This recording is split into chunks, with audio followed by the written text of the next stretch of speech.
नळदुर्ग ते तुळजापूर जाणाऱ्या बायपास रोडवर एका सफेद रंगाच्या 4 चाकी वाहनांमध्ये काही इसमान दरोड टाकण्याच्या तयारीत थांबले आहेत. अशी माहिती मिळताच वरिष्ठांना सांगून पथकामधील स्टाफला माहिती मिळाल्याने ठिकाणी 7:15 वाजता गेले असता तेथे त्यांना सफेद रंगाची स्विफ्ट कार क्रमांक MH11AK9621 दिसली. पथकामधील स्टाफला पाहून कारमधील 2 इसमान उतरून पळून जाण्याच्या तयारीत असताना त्यांना जागीच पकडले. तसेच कारमधील तिघांनाही पकडून जेरबंद केले गेले.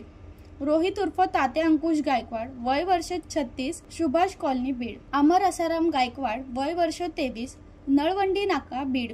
राजेश अभिमान जाधव, वय वर्ष 27, चहाटा तालुका जिल्हा बीड. राजाभाऊ ज्ञानदेव यादव, वय वर्ष 25, वांगी तालुका जिल्हा बीड व प्रशांत दिलीप टाके, वय वर्ष 25, स्वराज्य नगर बीड अशी ह्या 5 आरोपींची नावे असून त्यांच्या नावाची आलेखावरून पाहणी केली असता त्यापैकी काही जणांवर दरोड्यांची तयारी, चोरी, खून असे मालाविषयीचे व शरीराविरुद्धचे गंभीर स्वरूपाचे गुन्हे दाखल असल्याची माहिती मिळाली. पोलीस अधीक्षक रितू खोकर, अप्पर पोलीस अधीक्षक शफकत अमाना यांच्या मार्गदर्शनाखाली स्थानिक गुन्हा शाखेचे पोलीस निरीक्षक विनोद इजा पवार यांच्या आदेशावरून सोपनी सचिन खटके इतर पोलीस या पथकाने यशस्वी कामगिरी करून तुळजापूर शरदी नवरात्र महोत्सव दरम्यान होऊन घातलेल्या मोठ्या गुन्ह्यांवर नियंत्रण मिळवले आहे.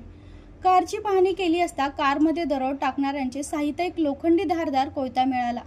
सदर आरोपींवर तुळजापूर पोलीस ठाणे येथे गुन्हा रजिस्टर क्रमांक 349/2025 कलम 310(4), 310(5) भारतीय न्याय संहिता तसेच शस्त्र अधिकारी 425 प्रमाणे गुन्हा दाखल केला आहे. पुढील तपास तुळजापूर पोलीस करीत आहेत.